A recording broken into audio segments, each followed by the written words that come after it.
games and guys were in Bangladesh playing a series, but বিশ্বকাপের লজ্জায় ডুবে match হারল Sri Lanka.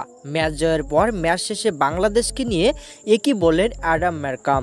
বিস্তারিত জানুন পুরো ভিডিওতে।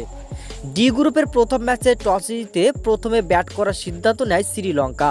তবে ব্যাটের শুরুটা মোটেও ভালো করতে পারেনি লঙ্কানরা। এদিন বলে আধিপত্য বিস্তার করে আফ্রিকানের বলাররা। সর্বশেষ বিশ্বকাপের মতো মঞ্চে মাত্র ৭৮ রানে অল আউট হয়ে যায় শ্রীলঙ্কা।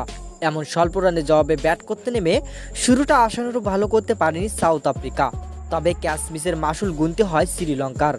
এদিন দুর্দান্ত বোলিং পারফরমেন্স উপহার দেয় লঙ্কানের বলাররা। তবে শেষ পর্যন্ত টি-20 বিশ্বকাপের প্রথম জয় তুলে নেয় সাউথ আফ্রিকা।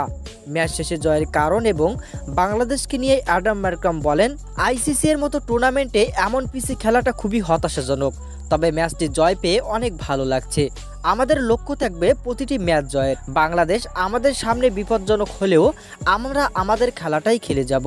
আশা করি এই বিশ্বকাপে ভালো কিছু করে দেখাতে পারবো। ধন্যবাদ।